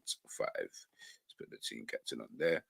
So yeah, guys, if you're watching this on the replay, let us know in the comment section after you've obviously watched this, and make sure you let me know what your ratings are for this. So yeah, people, we've come to the end. Last kind of thoughts on the game. Oh, big up! Did I hit one? I didn't even see. Big up, man! Big up! Love for that. I didn't even notice. But love for everybody who has subscribed to the damn channel. By the way, I do genuinely appreciate it, man. I don't do a lot of lives. I've tried to for you guys as well, because I really want to interact a lot more with you guys, especially in the early mornings when we're all vibing, we're all chilling, and a little bit of a break away from football. Yeah, so I'm trying to do that a lot more. Next week we'll be doing a lot more lives early in the morning as well, so make sure you stay tuned to that. So love again, Enz. I didn't even notice that. Klopp, humanitarian giving, yeah, Enz is trying to give Klopp a 10, a 10. Yeah, I don't think he'll get a 10. In terms of what I would give him anyway, I mean, Angel saying 3, maybe like, I'll probably give him a 5 though, because like I said, the lineup wasn't so mad that I was sitting there saying, yeah, but this lineup is so crazy that what's he doing? Bro, the lineup was calm, man. We cannot do this, bro. The lineup was calm. That was on the players. That was genuinely on the players. He brought on Salah, Robertson, supposed to like Diogo Jota, like he brought on these guys. So yeah, I don't know, man. I don't know. G's mixtape name, consistency. Yeah, bro, come on, consistency. Come on, man. In everything I say, in everything I do, that is what I try to be, is consistent. Well done. I thought I'd lost the name Megatron. I thought recently I've been kind of nice. I haven't been crashing it on players. I've kept quiet on a lot of things because I don't want to. I said I'll speak come the end of the season. Once things are all said and done, we'll talk at the end of the season, and then you'll really start calling me Megatron 2.0. I'll tell you that for free. Klopp isn't addressing the defensive flaws. Yeah, the thing is, though, Angel, he's never going to. This is like I said, when we're winning, and I'm not saying you specifically, in general, when we're winning games, ain't nobody care about that. Nobody cares that we gave up however many chances in whatever game because we win. We beat these teams 3-1s, the 4-1s, as I keep saying. No one cares. But now when you lose a game like this, you just maybe it just opens your eyes to the deficiencies that you do have within that tactic. But again, it could also just be seen as it was just a bad day at the office. Every team has had them. Arsenal have had them. Manchester City have had them. Like the top teams will have them. Bayern are having a season of them. Do you get what I'm trying to say? Like the top teams, everyone's gonna have it. So we've just had ours. That's why I don't want to be too overreactionary in terms of the defeat in itself. Do you get what I'm trying to say? Like, for fuck's sake. Big up Guna Lee in the damn building. Guys, even though he's an Arsenal fan, make sure you subscribe to his damn channel, please. Listen, we're not gonna talk bottle just yet, bro. We're top, we're joint top with you. I know you're ahead by goal difference. No, LFC Aaron, don't give him the fuel, man. Don't give him the fuel. Please don't give him the fuel. Because now he'll start thinking that yes, we are bottle jobs and this, that, and the third. Where we don't go 8 to 10 points ahead in the Premier League and not win the Premier League. You know, we don't do that. But now, all jokes aside, it's just one game, people. Let's not go too overboard with this. It's just one game. Yes, I know that we have got deficiencies and we've had deficiencies for a very, very long time, but it just all came to a head in one game. Because if we do then go and beat Palace 8-0, what's everyone going to say then? Are we all going to be like, nah, if Nunes goes and scores a hat-trick next game, I cannot wait to see what people say. I can't wait to see what people say. Because it'll be interesting to see if we can claw some of that the goal difference on Arsenal. That would be interesting. And for all we know, Arsenal drop points in their next game. Then what happens? We do this. We always do this every season. Yeah, I know. Look, I'm just trying to add a bit more of a hope, so to speak. I'm trying to be a bit more optimistic, you know. Demo, I'm hearing it's 3 wins in 7. Is that true? Let me double check because I feel like the commentator said something like that, but in my mind, I was like, nah, it couldn't have been only 3 wins in 7, though. I'm sure we've won more than that. I refuse to believe that we've only won 3 games in 7. Maybe this is our poor form. If that's the case, then yeah, I take back what I said. Then maybe we are in poor form. All right, cool. So the last 3 games, we've drawn 1, won 1, lost 1. That's 3 games. Beat Brighton, lost to Man United, beat Prague, drew to. So where's the? No, it must be. Hold on, 7 games. 1, 2, 3, 4. 5, 6, 7. So how many wins is that? 1, 2. Yeah, it is actually. Yeah. Shit, it is actually 3 wins in 7. Crikey, boy. Crikey. I didn't even know. Yo, maybe my perspective has changed now. But nah. Yeah, 3 wins in 7. That's poor. 3 wins in 7. You're not even winning half of your games. But that's another bottom half side Nunes would have scored against. Nothing new. Klopp seemed out of ideas last night. I agree. Klopp is so washed, been that way for 3 years. But top teams don't lose in the second European competition 3-0 at home, G. This doesn't happen to Madrid or City. No. Hold up, bro, no, listen. Liverpool was shit. Maybe I'm not getting that across. Maybe because of what I've been saying throughout this stream. Liverpool were shit yesterday. Like, they were dog shit. Like, super dog. And I know it's early in the day, but they were dead. Like, super duper dead. Like, super dead. All of them were super. Bar Gakpo, they were all super dead. Like, super dead. But Atalanta was fantastic, though. So, yeah, I guess 2 things can be right. Like, we were super dead. And, yeah, an embarrassing performance. We were outclassed. Tactically outclassed. All of that stuff. 100%. Maybe I just didn't get that across in the analysis I was doing today. 100% we were dead. Yeah. Don't think I'm sitting here thinking, nah, because it's just one game. It is only just one game, but we were dead. Like, it was horrible to watch. Like, it was embarrassing at times to watch. But it was also interesting because tactically, I was like, let me see what Klopp does in this kind of moment. Let me see what you do in this kind of situation. Let me see how you handle it. Because at half time, I'm pretty sure most of us probably sat there and thought, yeah, Liverpool will just end up coming back now. Yeah, we'll be calm. We'll just come back into the game, etc., blah, blah, blah. It'll be okay. You know, all of that kind of good stuff. It was not like that. It definitely was not like that. And as I said, Atalanta kept up what they were doing. And because they kept up what they were doing, it made it even harder for us. But you know, it is what it is. It is what it is. I'll go through the last few comments, people, and then we will be heading out. Just quickly before I forget, 10 o'clock this evening, I will be dropping my next episode of Football Manager, episode 3, my Crystal Palace rebuild. So yeah, that'll be dropping at 10. I will also be back. I might, maybe not this weekend. I will be dropping my preview for the game, but it will be pre-recorded. So just obviously make sure you tune into that. But I'll be back Monday morning, 10:30 a.m. with the match reaction to the Crystal Palace game. So make sure we're back. We're going to start the week fresh, hopefully with a victory. So yeah, make sure you guys are, of course, tuned in. Yeah, as I said, we'll go through the last few comments. It's more likely that Arsenal drop points and Liverpool drop points also than City go top of the league and stay there. I said yesterday's stream, I think City are going to win the league. I generally believe they'd win the league. I think, yeah, both teams will do exactly that. So not just one game, huh? Yeah, we got it still. Yeah. Demo, I apologize. I didn't know. That's how mad it's been. I didn't even clock that it's only been 3 wins in 7. Because obviously you're factoring in the FA Cup game as well. The fact that we've played Manchester United twice in that time and not beating them. So yeah, I apologize for that. Yeah, that's actually been quite poor. That's actually been kind of poor. If anything, we were worse second half. I agree, 100%. 100%. Bro, these players always let us down on the final hurdle. Mentality monsters, my ass. Yeah, it's a bit mad. So just saying, Klopp's not washed. The league just caught up to his tactics. Same as happened with City. The games ain't easy. The games ain't easy. Patrick's Atalanta outplayed us with their man marking. I agree. I totally agree. City winning the league. I've always said Liverpool will finish 3rd. Like I said, we will talk on all of that come the end of the season. The only way to silence your critics. That's what I'm saying. Real talk. The only way Liverpool can silence the critics is you have to go now and smash Palace 9-0.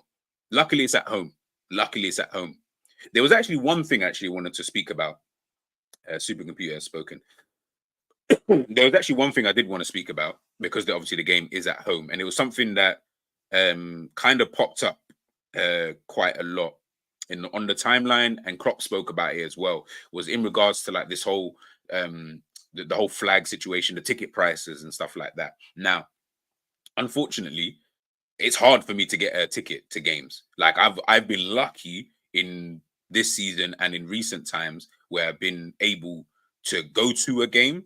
But in terms of just generally trying to get a ticket for a game, bro, for someone like me who lives in London, it's almost impossible.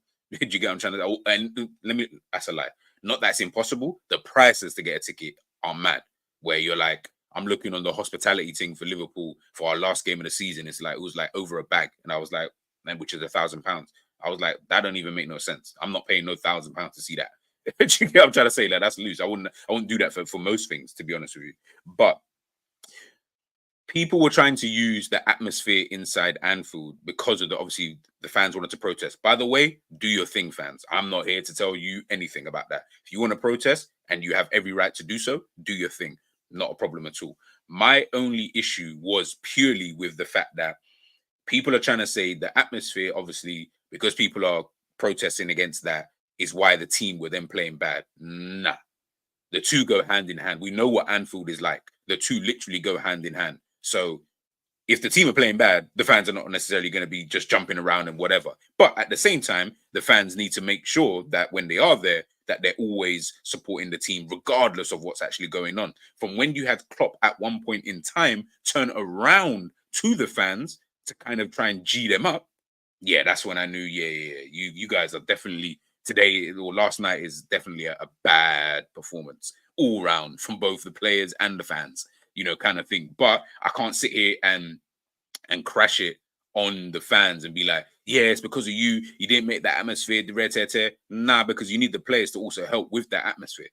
Like, man, need the players to be able to do that.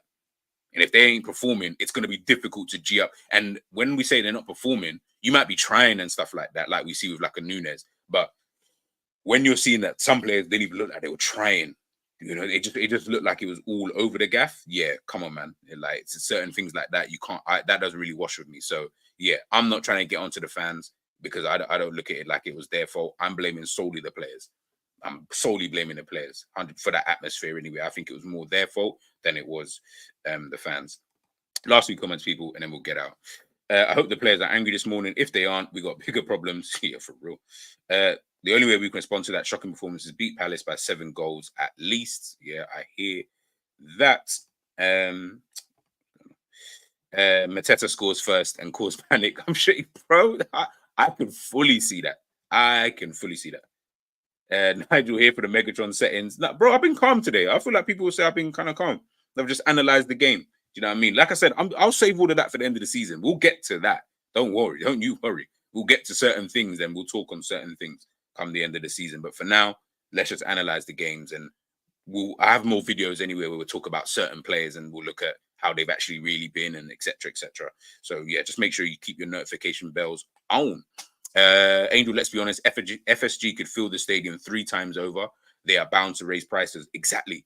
So that's why I'm like, bro, if you want to protest, please protest. Like, do your thing. I really don't want to come like I'm one of those people. I don't go to games all the time, so maybe I'm not even in the best position to even talk on it. But at the same time, just know, as much as you are protesting, brother, man, I will fill the space anyway. You get what I'm trying to say? It will get filled at some point in time. Most likely in the very next game. So protest, but just understand when you are protesting, just as long as you know, for all those who have been protesting, as long as you know and understand that the protest probably won't really matter, so to speak, in the grand scheme of things, because if they do decide to just keep it, they'll just keep it and they'll fill the seats anyway. It's not like we're that type of club where if you don't listen to what we say, then this is going to happen. Bro, people will take those tickets, man. People will generally take those tickets. So, yeah, it's one of those kind of things. Now, I can't see us not conceding goals against Palace, and the way our front line is not clinical, we can't smash the 5-9-0. Yeah, well, we'll have to wait and see. Big up my guy, John, in the building, guys. You already know the intro and outro, the music you hear is from John's. It's John's music, should I say? Sorry, his link is always in there. It's in my description, so make sure you head on over to his YouTube channel, Spotify. I believe he's got Spotify. All of that. Just make sure you head on over there to hear some more good music. AL moving, Liverpool moving like Aubrey Graham. We're not going to talk on Drake right now. The fact that you're even trying to call him Aubrey Graham is a bit disrespectful. Leave my guy alone. Christian, if the players need the fans to get amped up and perform, then the players are not good enough for Liverpool. Simple as that. I agree that the players should be doing that. They should be doing that. Hula, I'm still waiting on Liverpool to react since that FA Cup loss. That team still looks like every Premier League game is a struggle. I hear it. Ends, to be fair, the teams outside England, when they come to our ground, the sign from minute 1 to 90. Oh, they sing from minute 1 to 90. Even when we are smoking the team, we a bit stuck up. They sing. Yeah, bro.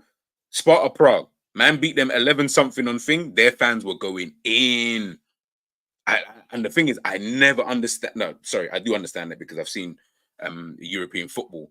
But when you listen to somebody, Toulouse, when we faced off against Toulouse, their fans were going in for time the whole game. With us, though, it's almost like maybe it is, I don't know, snobbery or what. I don't know what it is. I don't know what it is. I couldn't really pinpoint it. You'd have to ask someone who goes to games all the time with a season ticket as to why it's like that. But it's all over England, as you say.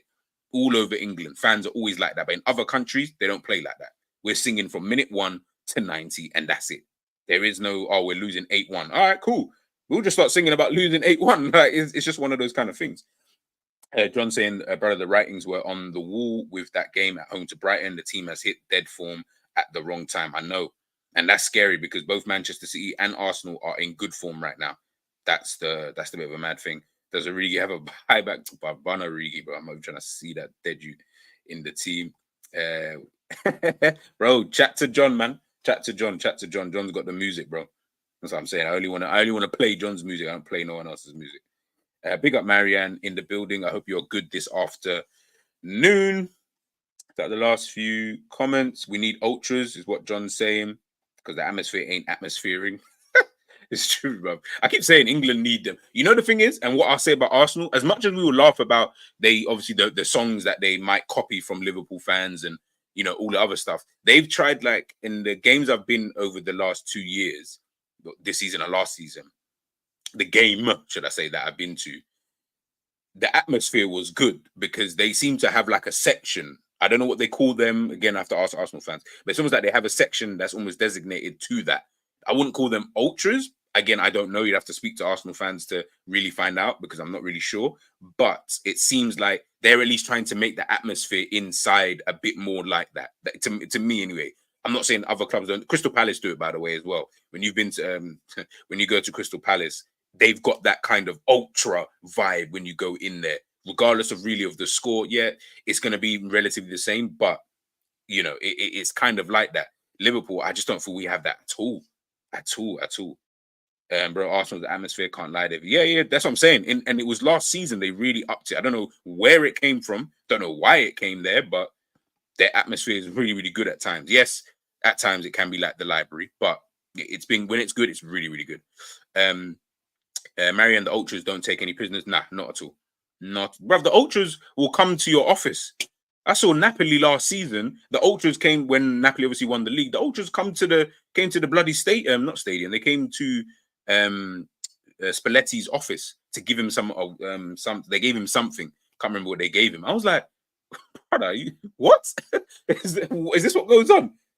And you see it with like AC Milan. I've seen AC Milan, and I've seen it with one team in France when they played Marseille. When Marseille played poorly in one game, I think they lost like whatever they lost. Bro, the fans are, like, they will have to go to the fans, and it's not even like they have to explain anything, but they go to the fans, and the ultras will speak to them. They will actually speak to them, be like, bro, you did this, or you lot played shit. You have to wear the badge. You know what I mean? All these kind of different things. England, we ain't doing none of that. But them man are never ever doing that. Winning helps fans turn up, but it shouldn't be like that though. It shouldn't be the fact that you're only here because you're winning. You should have that level of support. If anything, when you're losing, that's when I should hear it more. I should hear the crowd G'd up from minute one anyway. But when you're losing the game, I should really hear it ramped up for the entirety of the game. But I don't hear it for some weird reason. Our ultras are spirit of Shankly. Yeah, I hear it. What someone stole from his car, they got it back. Exactly. This is like the relationship between fans and the teams in European countries. It's a lot closer, in my opinion, than it is in England. In England, it seems like we're very separate. It's literally, obviously, I understand it's fans and the team. I get all of that, but it almost feels like it's like there's no real connection. And again, our connection has to then be through like little fan groups and stuff like that. And I think that's how you almost create a level of toxicity within a fan base anyway, kind of thing, So, it is what it is. It's the new age fan mentality. I think I agree. And that's what I'm saying. It might just be that Leon ultras. Yeah, bro. These French ultras, you don't want to play with these guys, bro. If we do our part as fans all the time, then you can get onto the players for not playing well. And this is what I'm saying. You feel like you see it with lower league teams as well sometimes, where they've got their ultras within their fan base, and you notice it, and that's why they get onto their players the way they get onto their players. But over here in the Premier League, I don't really see that. They robbed Spalletti's car and said, "You enter, play well," and Spalletti said, "Don't nick my CDs." And when he was winning, they got his car back. Yeah, man, can you? And he won the league for them. You think man will be shook to steal Klopp's car? Oh, he's the god. You know what I mean? Like that, I'm not saying you got to do stuff like that in terms of criminal activities, but these are the kind of things I'm talking about. UK don't have ultras. Guys, we've reached the end of the show. Please make sure you smash the like button. Much love and appreciation to everybody who's been here since 10:30 this morning. As I mentioned, I'll be back live Monday morning, 10:30 a.m. This evening, though, I will be dropping the third episode of my Crystal Palace Football Manager save. So make sure you watch that. Make sure you like the video. Make sure you share and subscribe and do all of that kind of good stuff. It was a crap night last night. Very, very crap. Liverpool with a very, very poor performance, outclassed, outmaneuvered. embarrassing, all of that kind of stuff. But we've got it all to do in a second leg. Can Liverpool do it? We've seen it before. Do I believe we can do it?